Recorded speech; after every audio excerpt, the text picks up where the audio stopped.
Olá pessoal, Dom André novamente aqui no canal. Bom, eu tinha comentado, né, tinha deixado mostrando esse livro da outra vez que eu falei, né, num vídeo recente aqui, e eu disse que eu estava lendo esse livro e que eu viria falar um pouquinho sobre ele. Bom, primeira coisa, uma coisa que tem me inquietado recentemente, que eu estava pensando, é a Umbanda é uma religião que, né, tem elementos negros, tem elementos indígenas e tem elementos brancos cristãos e kardecistas brancos também. Bom, posto isso, eu fiquei pensando, é uma religião que tem uma influência negra muito grande, mas onde estão os autores negros da Umbanda? E pois bem que um desses autores justamente é um dos autores desse livro, o Tata Tancredo da Silva Pinto, também conhecido como Tata Tinquice da Omolocô, né? Então, Omolocô é uma linhagem de Umbanda, ou algumas pessoas categorizam Omolocô como sendo um culto à parte à Umbanda, porém muito similar ao mesmo tempo. Bom, enfim, definições à parte, esse livro aqui é Umbanda, Guia e Ritual para a Organização de Terreiros. Ele foi escrito em parceria do Tata Tancredo da Silva Pinto com o Byron Torres de Freitas. Só para contextualizar também, o Tata Tancredo, ele não sabia escrever e ler, se não me engano, né? Então, acho que ele não era alfabetizado. Então, o Byron recebeu as informações do Tata e eles dividem a autoria do livro, né? Vai ter coisa aqui nesse livro que claramente você vai olhar e falar: hum, né? Quando, por exemplo, se fala sobre não se filiar a nenhuma corrente política, né? Mas também a gente tem que entrar no seguinte contexto, né, gente? Esse livro aqui, a edição dele aqui, esse livro aqui, é de 1972, né? É um livro de 1972. E o que eu quero trazer para vocês é o texto da introdução e a gente vai falar um pouquinho sobre isso, tá bom? Então, introdução. Minha grande Umbanda, que vem dos Lunda Quiocos, tribo situada ao sul de Angola, de grande fundamento e tão deturpada, devorada e cobiçada por uma avalanche de mentores e aventureiros de todas as camadas sociais e que dizem ser a Umbanda uma religião nacional. Muito bem, alegro-me de ouvir coisas e palavras tão bonitas, mas entristeço-me porque esses mentores e aventureiros dizem que a Umbanda é isso e aquilo, quando em realidade esses falsos elementos não possuem sequer o grau hierárquico de iniciado. Se lhes perguntarem dentro dos cultos afro-brasileiros onde encontramos autênticos baluartes e sábios de Umbanda, que inocentemente lhes serve de capa, pois sabem os autênticos que se tratam de elementos perniciosos, mas que a humildade não lhes deixa desmascará-los. Tão grande é a pena que sentem por esses intrusos, espertalhões políticos e ainda os de interesse puramente promocional. Enfim, se eles perguntarem o que realmente é Umbanda, nada sabem responder porque nada sabem em verdade. Não mais permitiremos que indivíduos sem escrúpulos queiram desvirtuar o nome da nossa querida Umbanda.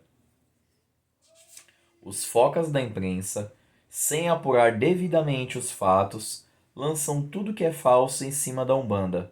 Perdão, em cima da Macumba, nome com o que julgam designar Umbanda. O senhor-chefe de polícia de Brasília, capital da República, informado pelos falsos entendidos, ameaçou fechar os terreiros de Macumba em virtude de coisas absurdas acontecidas, e os embusteiros acossadamente esquentaram a cabeça do senhor-chefe de polícia, que imediatamente com a febre do veneno, atuando em seu cérebro, tomou essa decisão drástica. É preciso pôr um ponto final nisto tudo. Chamar estes mistificadores à razão e denunciá-los não só ao senhor-chefe da polícia, mas também ao público. Estamos providenciando a respeito e que já temos em mãos pronto um livro que será o Código de Ética e que se denominará Orbone, que assim aprovado e publicado, desmascarará, por certo, os inescrupulosos aventureiros, pois o verdadeiro código que tem já a sanção dos sacerdotes dos cultos afro-brasileiros, sendo ainda registrado no cartório de pessoas jurídicas, e deverá ser reconhecido em breve pelas altas autoridades do país. Estamos regulamentando tudo para exercermos uma fiscalização rigorosa e denunciar realmente às autoridades das irregularidades porventura acometidas por quem é de direito e com isso, creio, sanaremos todos os erros até aqui registrados e constatados por nós. Nos lugares que temos percorrido, tais como Zona da Mata, Triângulo Mineiro, Minas Gerais, São Paulo, Goiás, Paraná, Estado do Rio de Janeiro e Espírito Santo, Pernambuco, enfim.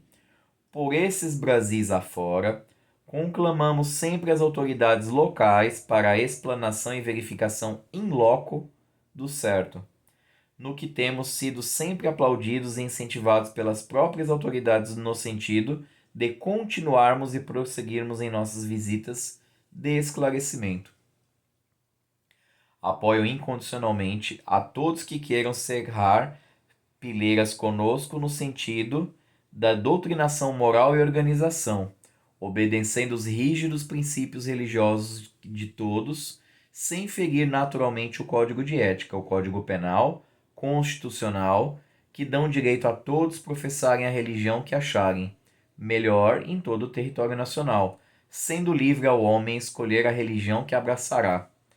Urge um clamor contra o materialismo ateu e conclamamos todas as religiões para que extirpem do seu seio este tumor maligno, que causa confusão e traz a semente da inimizade cristã religiosa. Tata Tinquice Tancredo da Silva Pinto. Para quem não entendeu, a gente vai dar uma esmiuçada aqui no negócio aqui, né? Primeira coisa, como eu comentei, a Umbanda, e aqui no livro depois ele comenta mesmo, né? O Tata Tinquice ele deixa claro que a Umbanda é uma religião de sincretismo banto-kardecista. Foi exatamente assim que ele definiu, né? A Umbanda, e aí nessa introdução ele deixa claro que a Umbanda vem da onde? Periferia. Dos Lunda Quiocos, que era uma tribo situada ao sul de Angola, né? Então, ele traz claramente aqui em 1972 que a Umbanda é uma religião que vem dos pretos, dos Lunda Quiocos. E aí aqui nessa introdução ele já deixa bem marcado que esses aventureiros que apareceram do nada, eles não têm conhecimento aprofundado de Umbanda. O que é fato, né? Se você for parar para ver, e ele também deixa descrito, não nesse texto, mas num outro texto dentro desse livro mesmo, que já existiam centros espíritas, mesas espíritas, onde começaram a baixar espíritos que se identificavam com pessoas do povo. Espíritos que se identificavam como caboclos, como pretos. Só que na mesa espírita, não pode. E aí no livro mesmo fala que quando vem o advento da Umbanda, muitos desses centros de mesa se convertem em terreiros de Umbanda. Terreiros de Umbanda, né? Porque como a gente percebe aqui na própria introdução do Tata Tinquice, ele faz questão de rememorar que muitas das pessoas que disseram que fizeram e aconteceram e que fundaram a Umbanda, e que já estava fundada, já estava aqui sendo praticada, né? Como disse o Tata, vindo dos Lunda Quiocos, esses bantos que trouxeram as suas práticas religiosas para cá. E pensando, só para vocês saberem, gente, os bantos, eles não tinham originalmente culto ao orixá, tá? Eles traziam os cultos aos ancestrais e eles incorporavam esses ancestrais. Então é a nossa Umbanda. Porque os guias que a gente recebe são nossos ancestrais, né? E tem o uso de fumo, e tem o uso de vela, e tem o uso de magia, e tem o uso de erva. Faz aquela macumbona toda, aquele saravazão, né? Então, tô voltando nesse texto aqui, gente, porque em 1972, esse preto teve a coragem de bater de frente com os baluartes da Umbanda, as pessoas que se venderam como baluartes da Umbanda. E essas pessoas, como diz o próprio texto, alguns deles políticos, e aí se você for pesquisar e ler aquela história da Umbanda que eu já fiz a resenha também, vou deixar depois marcado aqui a resenha do livro aqui para vocês, caso vocês queiram. Mas acho que indico e acho necessário ler o livro, né? História da Umbanda no Brasil. O Zélio Fernandino de Moraes, ele foi político. E não que isso seja um demérito, mas a questão é que quando você entra para a política, você consegue fazer alianças influentes ali.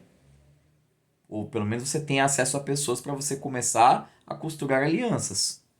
E aí, de qualquer forma, tudo que você faz é política. Então, da mesma forma, o Tata Tinquice, o Tata Tancredo, ele foi muito corajoso. Tanto é que nesse livro, do ponto de vista da organização, ele pisa muito na questão jurídica. Aqui nesse texto introdutório fala sobre o direito de crença que na Constituição da época já era previsto. A Constituição de 1950 com rolha. Então, essa introdução deixa claro que houve uma apropriação da Umbanda por esses aventureiros espertalhões e que eles não tinham fundamentos da religião, conhecimentos claros de fundamento, e ainda assim eles se venderam como sendo os donos da porra toda. Mas só que não. E aí, uma queixa que a galera mais ligada às tradições africanas tem trazido agora, né? E também a galera que é ligada às tradições mais ligadas aos indígenas, né? Enfim, é que a Umbanda foi embranquecida. E se for parar pra ver, é verdade. É um fato. A Umbanda foi embranquecida. E eu não tô reclamando da questão do sincretismo religioso, não.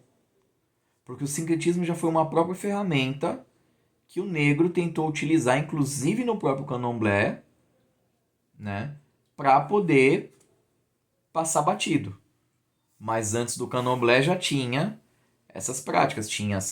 Teve a santidade, século XVI, teve os calundus, e a gente vai falar sobre isso num outro vídeo, num outro momento também. Mas enfim, tô voltando aqui para falar para vocês que depois de ter lido muitos livros de autores brancos falando sobre Umbanda, eu achei que estava na hora de começar a ler sobre os outros parentes. E aí eu falo outros por quê? Porque recentemente eu estou me entendendo que eu não sou muito bem necessariamente branco.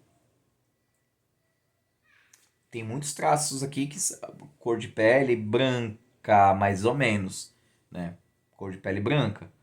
Mas eu tenho sim sangue negro, eu tenho sim sangue indígena, e eu não tô falando lá de trás não. Minha mãe é branca, mais branca que eu. Mas o meu pai, ele tem um tom de pele bem mais queimado. E não é de queimado de sol não. Fora os traços que meu pai tem. Meu pai tem traços claramente indígenas, mas também tem traços muito fortes na minha opinião, que lembram ciganos e que lembram judeus. São traços que vêm de Espanha ou, né, de Portugal provavelmente, mas que sim, que lembra muito judeu. Esse narigão aqui, que lembra muito judeu e que lembra muito cigano. Então é uma mistureba toda. Então, pensando nesses parentes aí, que tiveram a sua voz meio que calada, porque pensem comigo, ainda que esse livro tenha sido editado em 1972, qual foi o discurso predominante? Da brancaiada da Umbanda, da linhagem de Zélio. E aí, ó, entendo que eu não tô falando mal no sentido de ah, tá tudo errado. Não. Tô falando que o que é claro é que foi apropriado, se apropriou e falou que aqueles outros lá que fazem aquelas outras coisas, que fazem macumba com galinha, que usam punhal, ponteiro, aqueles ali fazem magia negra. Então, esse foi o discurso predominante. Por isso que o Tata Tinkice falou aqui que o chefe de polícia, o chefe de segurança nacional, o chefe de polícia da capital, ele foi envenenado. Porque é isso. Se você cria pânico na pessoa, e estamos num tempo onde se vive muito, se fala muito sobre o pânico moral, mas se você tem essa questão de criar pânico nas pessoas, é óbvio que as pessoas vão ficar cagando de medo, né? Então, nós macumbeiros temos que falar. Temos que começar a falar mais da nossa religião, do nosso culto, quando é oportuno. Né? Temos que nos dar essa oportunidade e, principalmente, temos que dar a voz às pessoas e as vozes das pessoas que foram caladas. No caso, estou aqui trazendo aqui a voz dessa grande sumidade que foi o Tata Tinkice da Umolocô. E aí eu pretendo procurar mais coisas dele, né? A única questão é que, infelizmente, agora está num boom de Umbanda africana. E aí, por conta disso, qual que é o detalhe?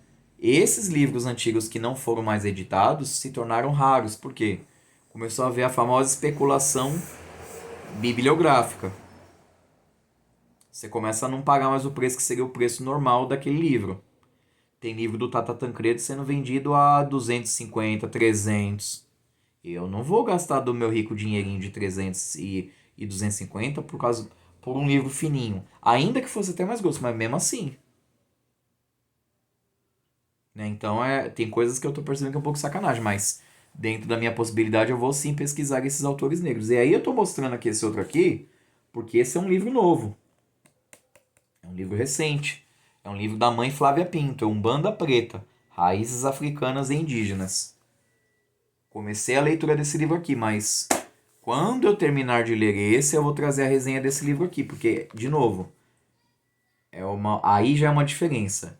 É uma autora negra, mãe de santo, socióloga, que articula com movimentos sociais e entende a importância social e histórica dos terreiros enquanto quilombos urbanos. Isso ela deixa muito claro nos textos iniciais do livro. Então, eu acho que a gente tem que começar a pensar nesse sentido.